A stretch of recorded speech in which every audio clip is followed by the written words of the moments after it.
This forum features two candidates for State House of Representatives from District 17, Gene Ward, the incumbent, and Amy Monk. Mr. Ward had no opposition in the Republican primary, and Ms. Monk had no opposition in the Democratic primary, so both advanced as their party's nominees and will compete in the general election on November 4th. On Oahu, taxpayers now pay a 0.5% general excise tax surcharge for the City and County of Honolulu's mass transit proposal, which was one of the state's largest tax increases. Additional funds will likely be needed.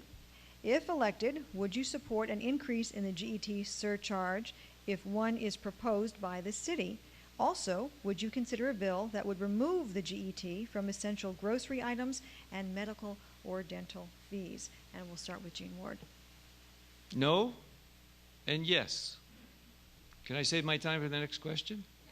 No. Sorry, no, it's not bankable. I will not support any surcharge. And let me, in fact, promise to you, the people of Hawaii Kai, if re-elected, I will not vote to increase your taxes. I will not vote to increase any fees because the cost of living is strangling you and this state.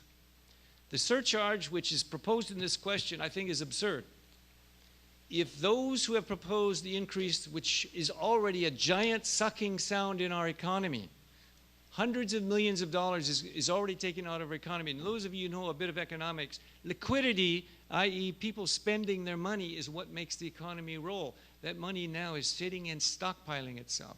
That is not good economics. And now to add more surcharge onto that for the sake of something which they said would not be necessary, I think is absurd, definitely absurd. In terms of the GET tax, removal from essential food and medicine, some of you saw me waving on the highway. No GET tax on food for low income.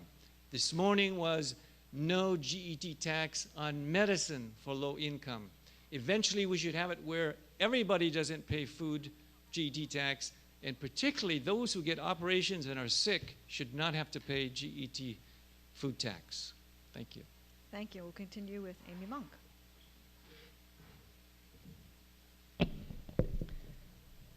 Well, I also say no to any additional GET increase for mass transit. And I would look very carefully before we increase any other taxes. I do support removing the GET tax from essential grocery items and medical and dental bills, if we can afford it.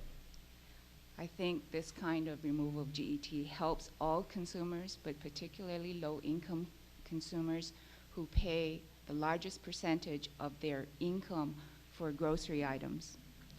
I am concerned, though, that removing the GET tax from these items will mean that we will have to cut the budget, because you cannot cut taxes without cutting the budget.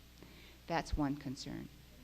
The second concern is that changing the way we collect GET tax, changing it from a business tax to a consumer tax, is an enormous change in the method of collecting taxes.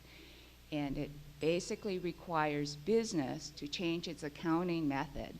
That will mean that it would cost retail business, which would be passed on to the consumers. So we would have to look very carefully as to whether or not this would actually save any money for the consumer. It might ultimately cost us more.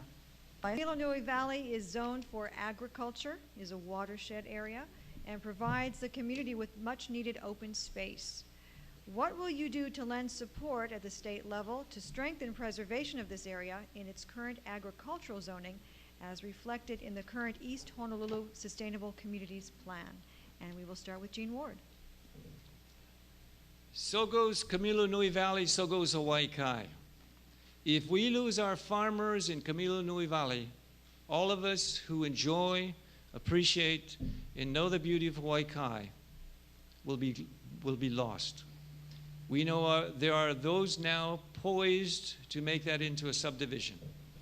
We know that since 1992, there has been attempted to be a 5-year redistricting study to change the boundary for which now is urban to what otherwise should be rural agriculture.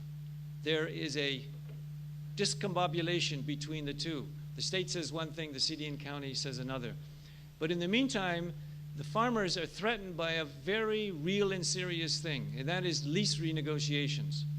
In a matter of months, in the middle of 2010, the lease renegotiations will take place, and if they fail, we are in jeopardy. Those of you who live in condominiums, do you remember the lease to fee conversion when Bishop Estate came to your door and said, your lease is up, we want to negotiate with you? Do you remember those $30 a month leases went to $900 a month? Remember those $50 leases went to $1,200 a month? The valley is in jeopardy. What can be done is to do what we are doing now by legislation, by talking with Bishop Estate, by having ways of persuading them that that should be in agriculture in perpetuity. No ifs, ands, or buts.